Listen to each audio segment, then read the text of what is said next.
Welcome to fulfilling this belly sting.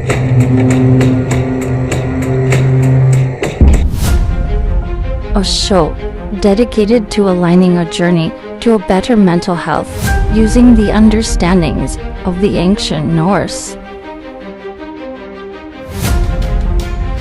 Join us each weekday morning at 7 a.m. Alaska time.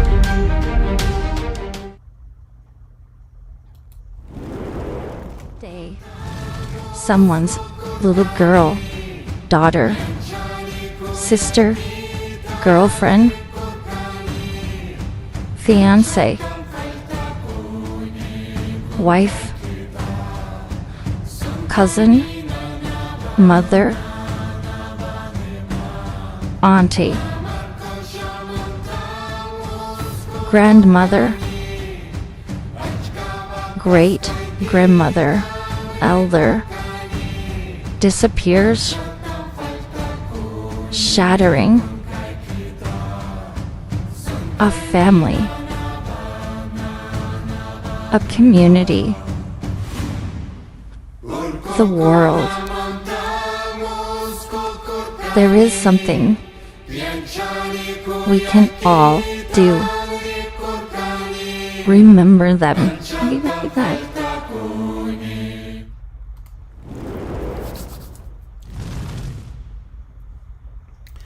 God morgen.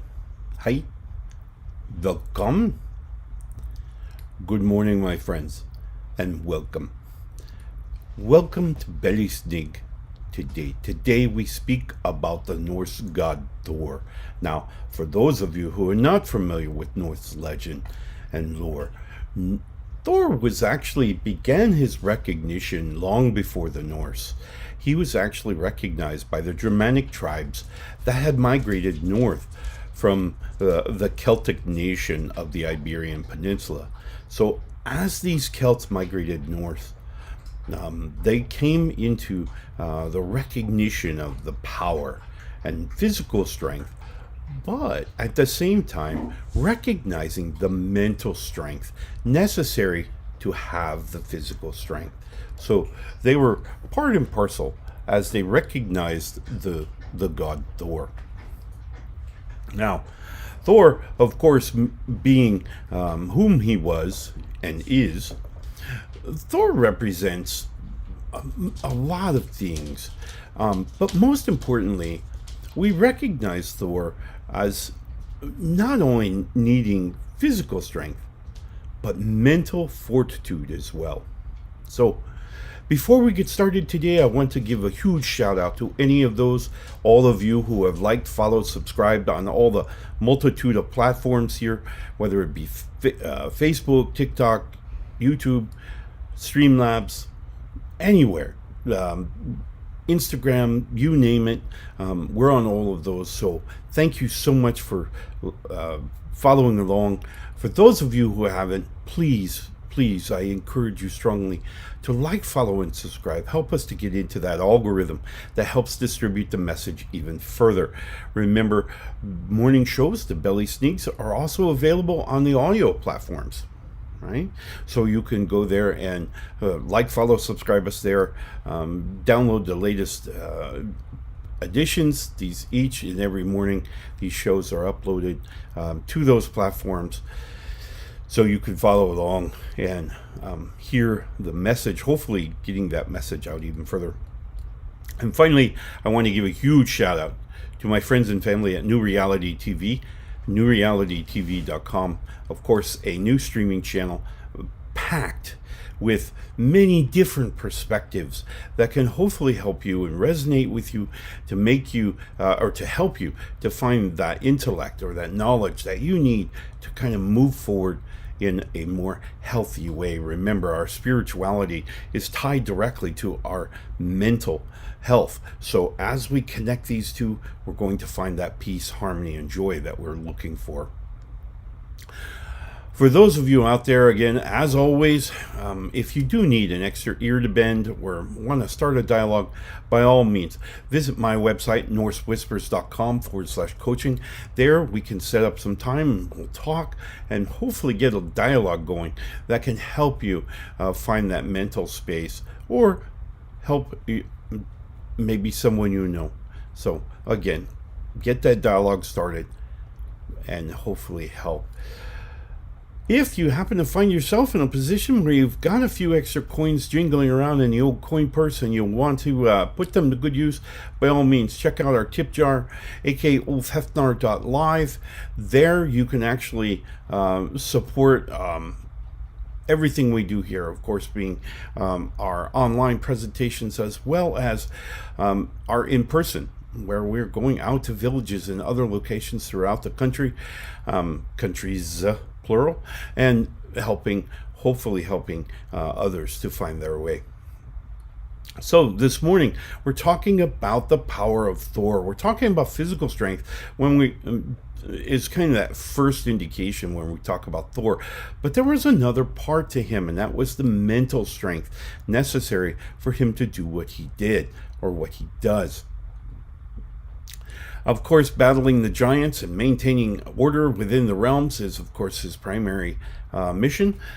Protecting those here, those life forms that have landed here in Midgard. But not only was he very capable with his hammer Mjolnir of keeping the realm safe, he was capable, or he is capable, of actually making a decision and sticking to it. This is the mental strength part. Many of us who know, if you've been to the gym and you worked out, you're an athlete, you're high end, whatever, you probably know that you need a matter of commitment, a matter of dedication to reach that level of strength or performance, right? And you know that you need focus.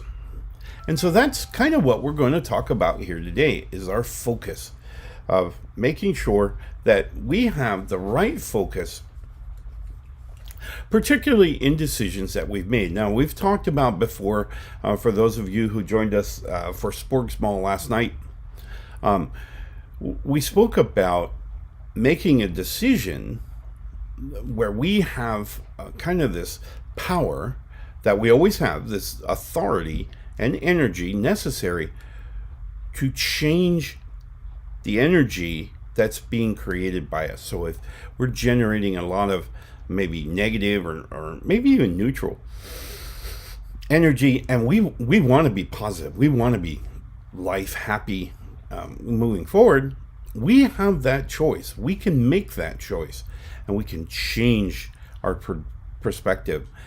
Because remember what we were talking about, when we change our perspective, when we are willing to flip that switch and change the energy to happy, positive, comfortable, harmonious, we change our emotional filters. And when we do that, we effectively change the way we see the world. We change the way our brain interprets that which we experience. We really do alter our reality. Potentially, not as much that we're altering it, as much as we're seeing it differently. Our brain is going to pick out different things from each of the scenes in our lives.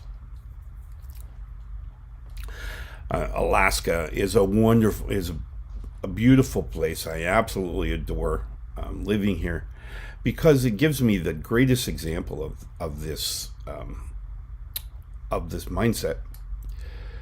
When, particularly in spring, as winter fades into the past, and we're looking forward to summer, Alaska does this amazing transition, where it transitions from winter to summer.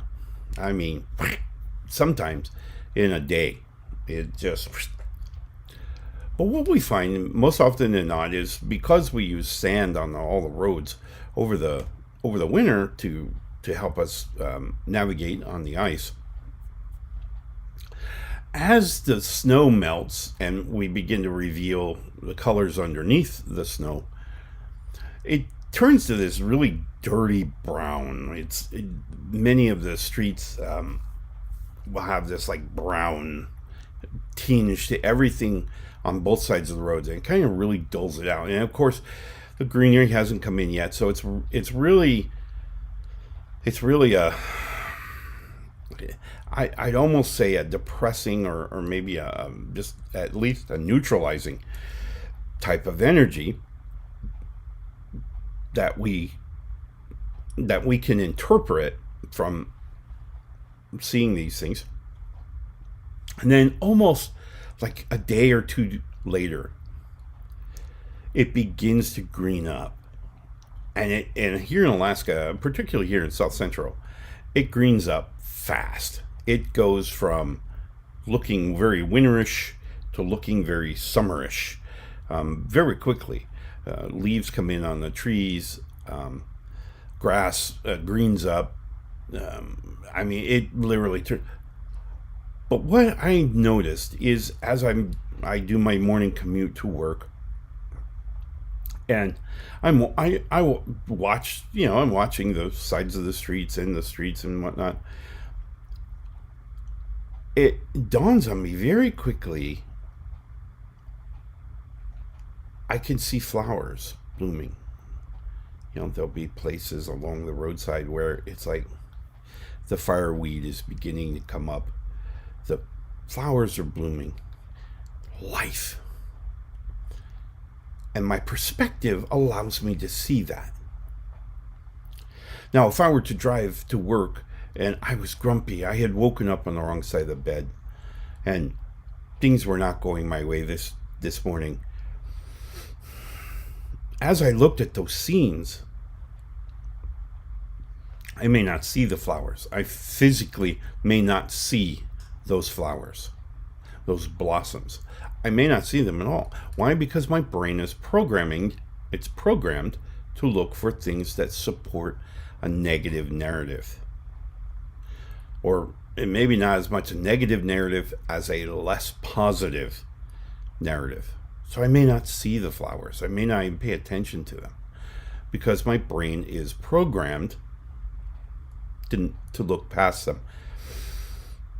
They're still there. They're still in the scene. It's just my brain won't see them. It won't register them. But then when my mood changes and I'm happy, I'm joyful, I'm content, I'm comfortable, I'll see these. Same scene, but because my brain is programmed, my emotional filters are set in a positive way, I'm able to discern these flowers. This is a very, and we can dive down deep into the science of it, but the reality is we have a choice. We can choose to see these positives, these enlightenment, this beauty, or not. And we do that by setting our mood. Now, the beautiful thing about being you, and everyone has this, every living form has it, and this is that me gate that we constantly talk about. The me gate. The me gate is when the energy arrives at the brain for processing from the sheath of truth, and it arrives, and we look at it and we go, I just don't want that. I don't want that negativity. I don't want to be that person. I want to be this. I want to be that. We're forcing our brain to change the energy stream for that scene being stored in memory. But when we do that, now we're resetting that emotional filter right behind our eyes. And now, as that signal drops into the heart to release hormones, we're dropping joy, love, harmony, peace. all of the things that we really want in our lives. Now, many times we may get confused and we may think that inclusion equals a form or a level or some kind of measurement of love, and it's not. Inclusion, in this case, goes back to instinctual thinking a long time ago when humans were first bipedal and we were surviving. So our brains were really hopeful to find someone who could watch over us while we slept so we could get rest. And then in turn, we would watch over them as they slept. And that way, we were protecting ourselves against the predators. All the way back there, this is instinctual thinking. Now, as society has grown, one of the major pushes that came along with, particularly with monotheism, was this inclusion in populations. We needed to include people. Why? Because it was easier to control a population when they were all together. So it makes it easier. We can issue our edicts or our laws and this, that, and the other thing. And those people all grouped together could then more easily be policed into our submission. So we see society growing, or communities growing, because people are seeking inclusion. What people have forgotten throughout the multiple generations is love. The energy of love is simply that. It's simply energy. You don't need anyone else. You can love you. Now, you can accept love from another or deny it.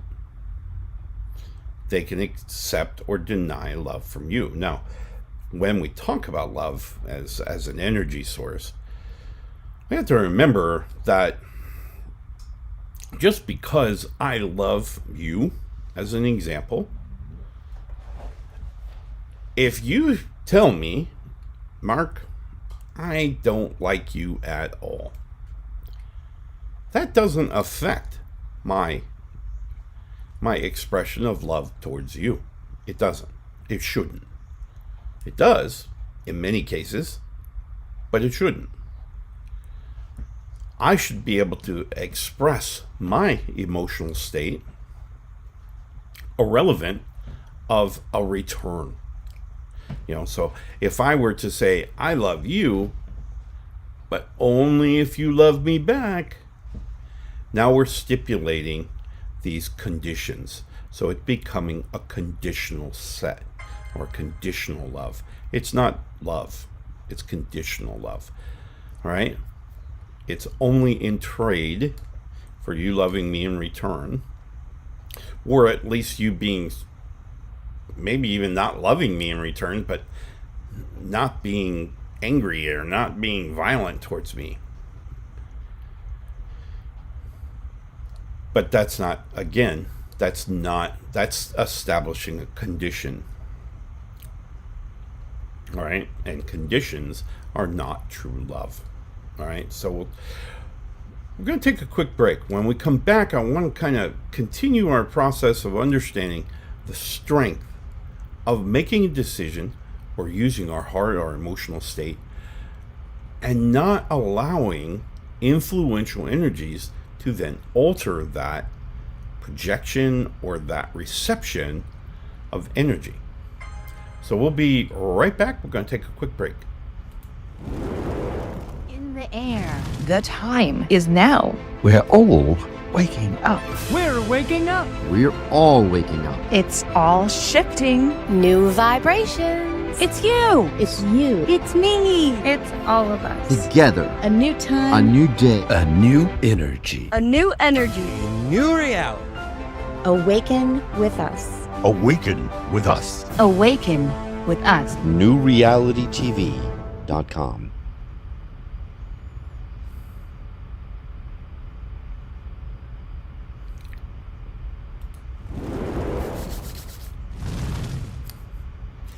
Welcome back.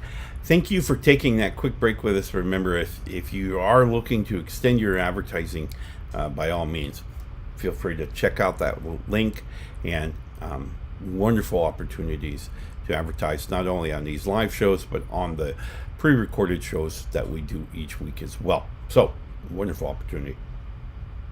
When we left, we were talking about the strength of mind, and we were talking about the energy of love. However, any energy is kind of capable of having our strength applied to it. Now, ultimately, what we're going to do as humans that we are, we're going to make a decision. And again, the example I gave back in the very beginning when we were talking about the me gate, and we're deciding we're going to be happy. Going to be happy and irrelevant, and we say in our mind, irrelevant of what occurs, we're going to find the joy in every situation. And I always talk, whenever I speak about finding joy versus the sorrow, I'm always reminded of my father's funeral. Now, I know, right? But in my case, my father's funeral was in a two-phase thing, and it was very eye-opening to me. Now, I was a young man, so I was still kind of figuring things out, but I remember very specifically in the morning we had his memorial, his funeral ceremony, whatever it is, right? So the funeral, and it was somber event. It was very sad. It was everyone was in black. It was very sad, and that was really the energy, the vibe from it. So you really took away this idea that, drat, or whatever adjective you want to use there.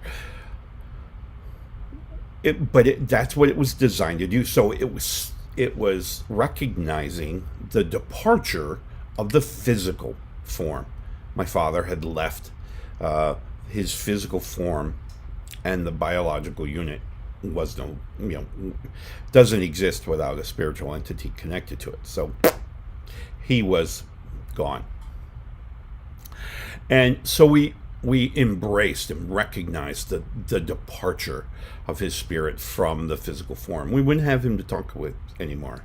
Wouldn't be able to be with him, spend time with him, this, that, and the other thing. And although him and I had left our relationship on this physical plane, was really in a bad place. We really resented each other at the time of his passing.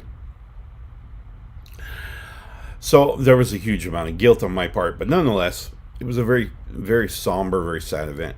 That evening, because my father was Irish, we celebrated the wake. Now, this is a very different perspective of the same event, and that's why I loved looking back at it. It's really a great example of changing our perspective.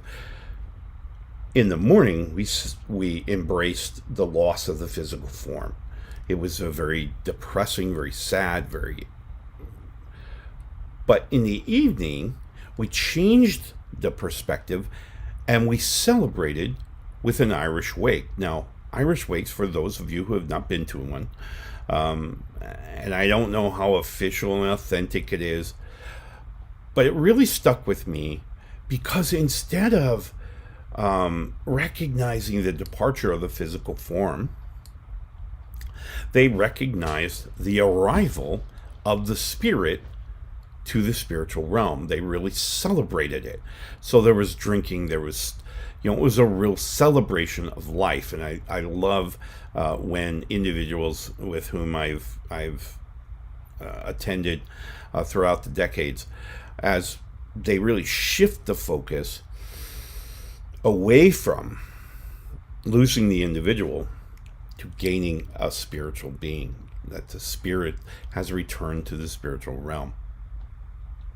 And we see this even in modern day, the United States anyway, where we have these things called the celebrations of life.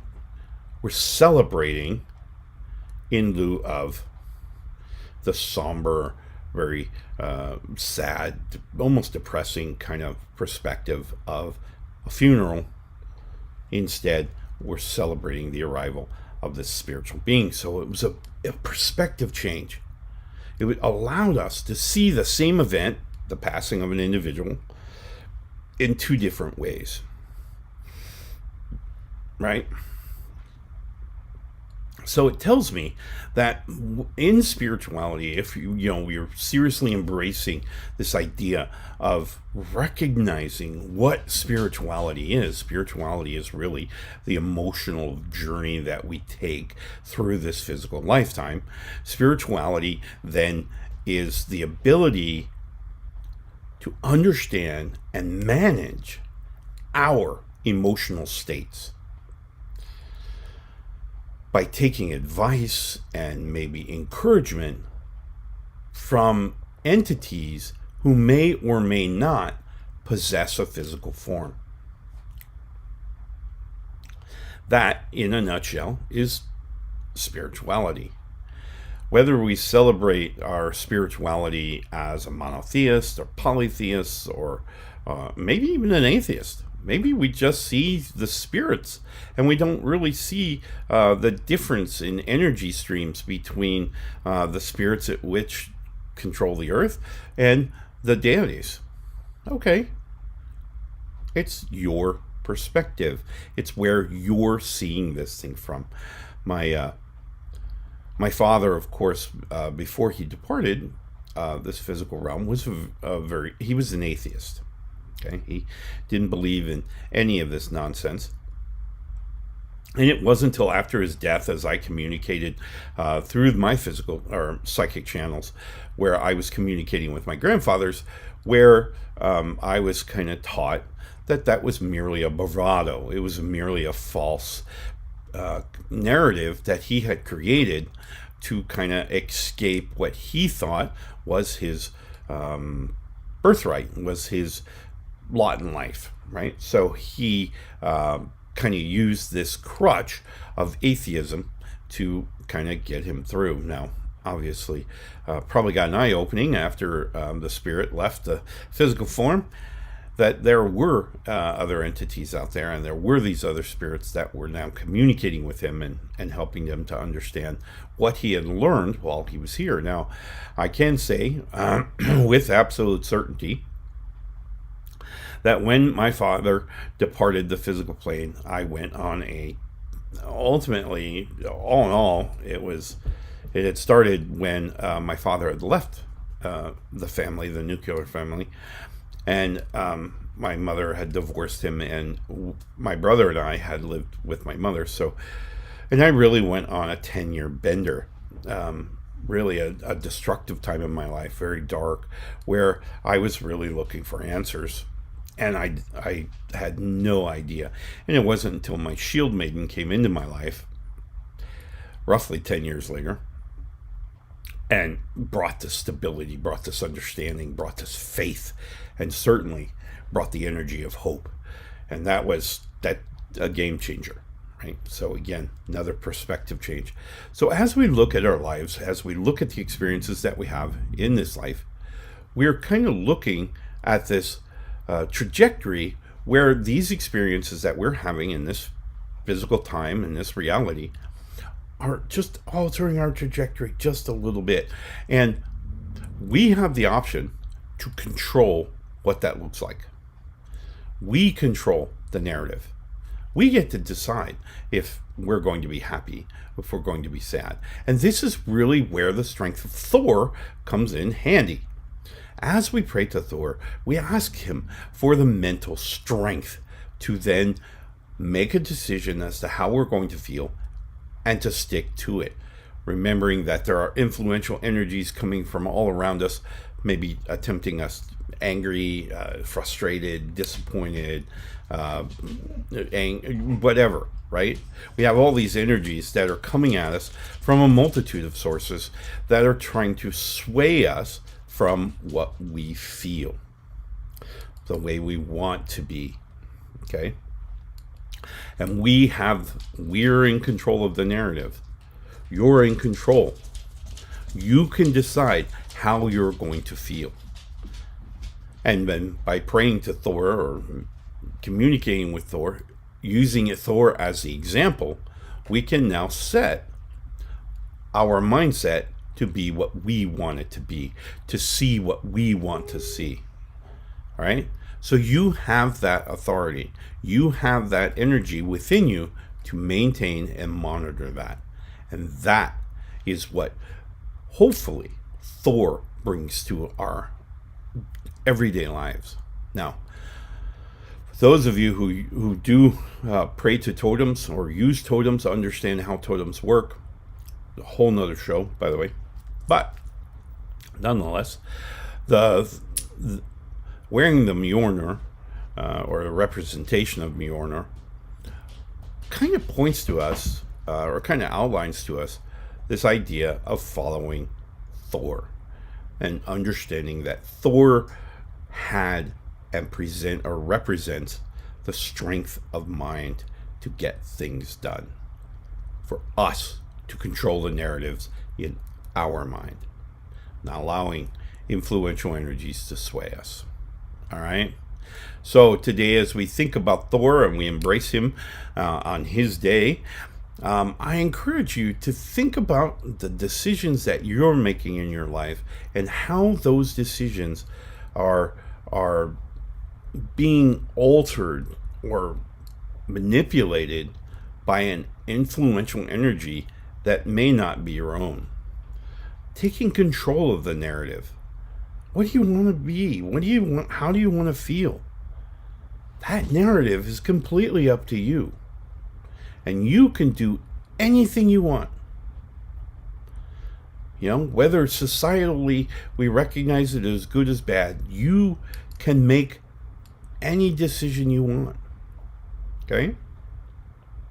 So remember always that our natural state as a spiritual being, our natural state is to find love, harmony, peace, comfort, contentment, fulfillment. These types of things is really what we seek. What are your actions? Remember, actions driven by intrinsic desires. What are your actions demonstrating? Where are you going? Where do you want to go?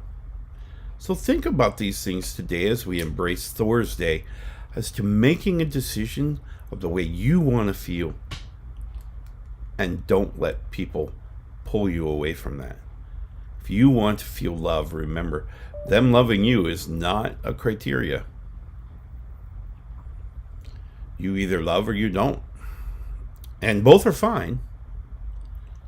Just remember, their acceptance is not part of shouldn't be a part of your equation. All right? All right, my friends, enjoy Thor's Day. We will see you again tomorrow morning when we celebrate the Norse goddess Freya. Freya, of course, being the power, the magic, understanding the energies of the cosmos and directing it in such a way that we can truly find and discover our path and stick to it. All right? So we will see you again tomorrow as we embrace Freya. Until then, enjoy Thor's Day and enjoy learning out who you are. We will see you tomorrow. Love and light, my friends. Watching for Felina's Belly Snake, a special production of Whispers of the Norse. Brought to you by the Alaska Ulf Hefnar in South Central Alaska. Guidance and wisdom, courtesy of an ancient Celtic Norse shaman. Thank you so much for joining us today.